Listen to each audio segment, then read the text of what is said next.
אהלן, אני שר בר, עברתי קורס ניהול אפקטיבי לפני מספר שנים.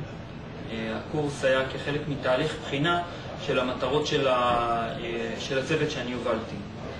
בתור אלוף ישראל לשעבר, אני יודע שאם אתה נוסע מהר לכיוון הלא נכון, אתה רק מתרחק מהמטרה ולא מתקרב אליה, ולכן התהליך היה מאוד מאוד חשוב וממוקד. הקורס הוביל אותי לתהליך מאוד ממוקד, מאוד ערכי, מאוד מעמיק, שבסופו אני בחנתי גם את המטרות שלנו, של הצוות שלנו, גם איך אנחנו מחברים את שאר הגורמים מסביב למטרות שלנו, ואיך אנחנו עובדים בצורה של יין ויאנג להגיע למטרות תוך ניצול משאבים מרבי. חלק מהקורס הוביל אותי לשינויי התנהגות אשר הגדילו את האפקטיביות האישית שלי ואת האפקטיביות של הצוות. אנו עמדנו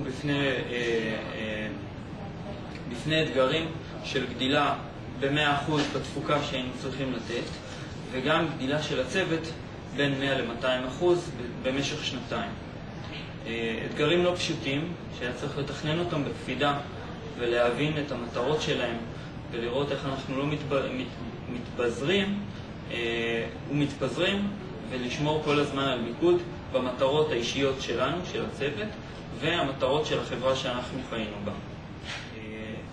התוצאות האמיתיות שאנחנו מדברים עליהן היו גדילה של 100% בתפוקה של הצוות וגדילה של 100% בגודל הצוות. סך הכל הגענו, לאחר תקופה מסוימת הגענו למטרות שרצינו. האיכות שלנו השתפרה בצורה משמעותית, ואנחנו עדיין עובדים באותן שיטות עבודה אשר הוקנו לנו בשלבים הראשונים. תודה רבה.